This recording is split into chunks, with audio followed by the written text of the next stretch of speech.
When you have a $180 billion budget and 350,000 employees, that's a big company, okay?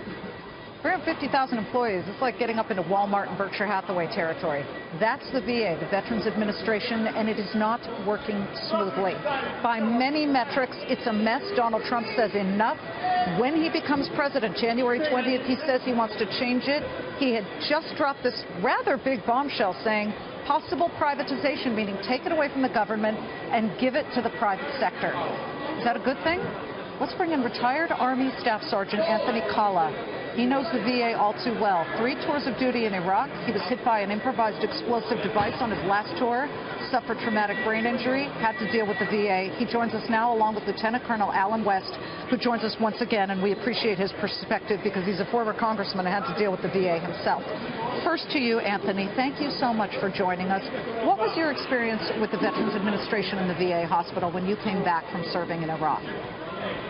Oh, when I came back from my 3rd deployment in Iraq in 2011, I went to the VA, and after appointment, it was, here's another medication for you, here's a medication for you.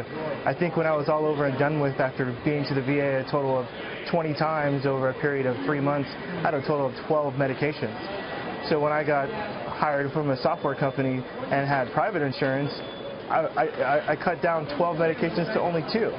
So the care of service with the VA, it does need a little bit of help, and I think that privatizing it would definitely help the veterans that are getting out of the service.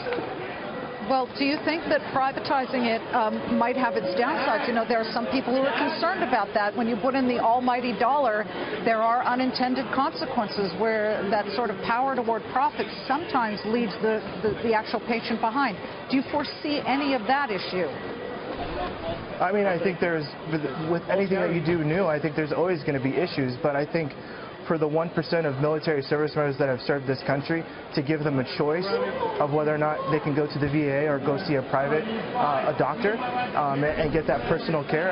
I remember my appointments only lasting about 15 and 20 minutes, and if I wanted to talk to a doctor, I had to reschedule 2 weeks later or 3 weeks later. So when it comes to choice between am I going to use the VA or am I going to use private insurance, I would use private insurance all the way. Yes, there's going to be costs, but I think we owe it to our service members that are coming back, that are having issues and difficulties adjusting to civilization.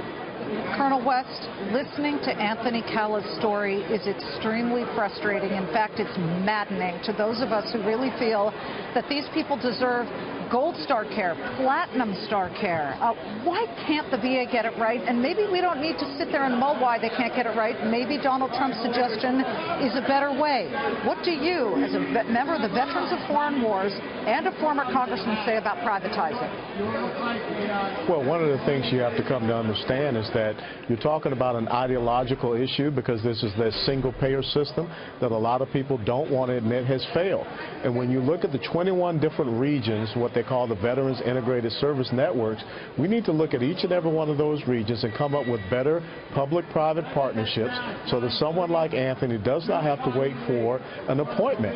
It should not take a veteran more than 2, maybe 3 days to get an appointment to be seen. And if we have a system that cannot see that veteran within that 2 to 3 days, then that veteran should be able to go elsewhere and find that. But there's a culture in the Veterans Administration system that has to be broken, where they're not worried about our veterans, they're worried about the government bureaucracy. And you talked about 350,000 employees, a $150 to $160 billion budget, and we're only talking about 8.7 million veterans. Anthony just talked about 1%. If we can't do what is right for 1% of the population of the United States of America, that's a failure. So without a doubt, we have to look for better efficiencies, and I think one of the key things, Liz, 65 to 70% of the middle and upper level management of the VA system needs to be veterans.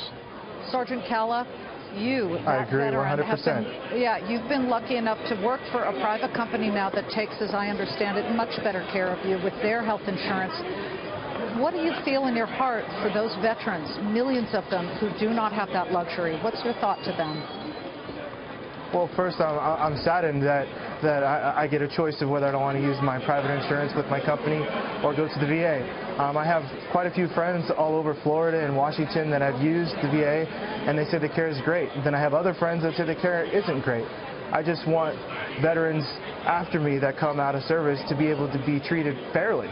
And I agree 100% with what Congressman is saying, that upper management should be veterans. I think that they should do a hiring where every veteran can get a job at the VA, whether it's doing security or doing cleanup, whatever they can find a job for us to do. I think that by having other veterans, other familiar faces when a veteran comes to receive care, I think that's a great thing. That's a huge benefit for veterans coming out of service.